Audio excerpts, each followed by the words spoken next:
In this episode, we're going to talk about how to teach your kid to not be a sore loser. Let's go. All right, so what's the connection between being a sore loser and the youth mental health crisis? This is what's up. So, for too many parents, for too long, have tried to avoid their children experiencing negative emotions, failing, disappointment, losing, all of those things. And I get it. Parents don't like to see their kids struggle. But here's a secret. Struggling is a part of life. We all do it. We're not going to win at everything. We're not winners all of the time, 100% of the time. So our kids need to learn how to lose. And because we have tried to prevent all of these things for our kids, this is where we get participation trophies and ribbons and everyone's a winner and we don't keep score and all of that nonsense. And we did it because of self-esteem. Everything. We need to boost their self-esteems. We need to boost their self-esteems. Here's the thing. It didn't boost their self-esteems. It gave them false confidence. And it stole their ability to develop coping skills. That is not what we want.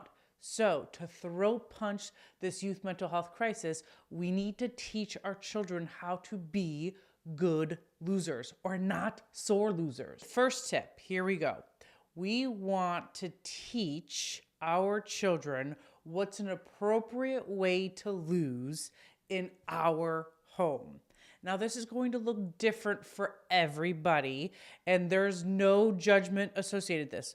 It's whatever is appropriate in your household. Your household. Every household is going to look different.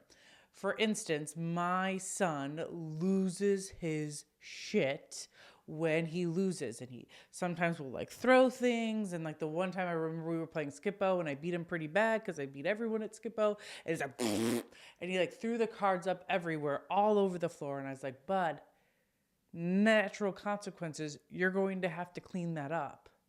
And he's like, well, I don't know how. And so we went through this whole thing of teaching him how to clean it up, but it taught him how to lose appropriately. And so we gave him some time to cool down. We correct his behaviors as he was losing his shit.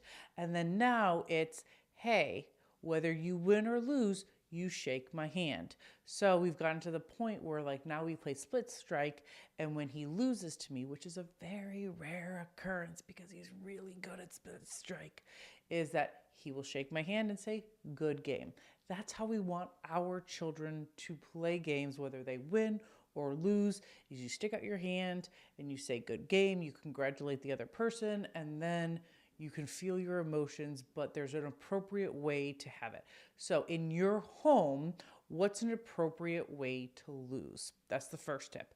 Tip number 2 is for them to become more aware of their emotional escalation. So what is their body doing when they are starting to lose their minds and they're going to have a big blow up? So I had a friend reach out to me recently. She's like, you need to help me with my child. When they lose, they have these big emotional outbursts. And I was like, how bad is it? And they're like, well, we played 5 games today and they cried at every single one because they lost. And I was like, oh my goodness. Okay. I'm like, what else do they do? I'm like, well, can you like take a break? Like, cause it's totally appropriate. Like if you're noticing that you're escalating, take a break. Totally appropriate. And my friend was like, yeah, try that. My kid got in my face. Oh, hell no. That's exactly what I texted my friend. I was like, that is not appropriate. You need to tell him, like, as soon as he loses his cool like that and gets in your face, that is not okay, and you are out. So, like, or if he wants to play games, which he does because he's uber competitive, then he needs to be able to pay attention to his escalation, and when he needs to take breaks, he needs to take breaks. Or use other coping strategies, like deep breathing, so like 5-8 breathing. Inhale for 5, hold for 2, exhale for 8. So that's tip number 2, is be aware of your emotional escalation in your body and take breaks when you need to and use coping skills when appropriate. Tip number 3, parents, you're going to love this one. Give them lots of opportunities to practice losing. So what does this mean? Do not let your children win. Don't do it.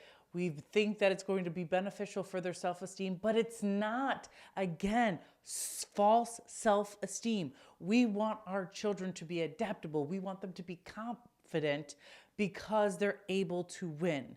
We want them to earn their bragging rights. So that means do not let them win and give them ample opportunities to practice not being sore losers by practicing the other two tips, which is what's an appropriate way to lose and behave when you do lose. And number two is being aware of your emotional escalations. So what does your body do? Those things. These are the things. Losing is a challenge at any age. Believe me, I work with high school football players. I remember when we were going to the national championship and they're like, oh, well, you can come to the after party. I'm like, I only want to go to the after party if we win, which we did. But and my husband's like, why? And I'm like, because I know what those two look like when we lose, and I don't want any part of it. And it's not like throwing things around and like going all crazy. I almost wish it was that. It's just like this. And it's just sulking, and that's okay because like that's much more appropriate than throwing things around. But that was appropriate for them, and they just needed time. And that's another tip. Like, don't tell your kids that when they play sports that like losing is okay, because like being a loser is not okay, and like you're just diminishing their feelings. So don't do that. Just let them feel their feels however they're going to feel their feels, as long as it's appropriate. So back to the point.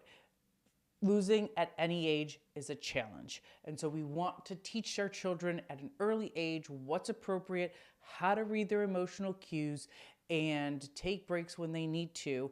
And first and most of all, we as parents need to be modeling this behavior. So when you're losing at a video game that you're playing, do not throw the remote control if that is not an appropriate way for your child to respond to frustration. That's how they become better losers.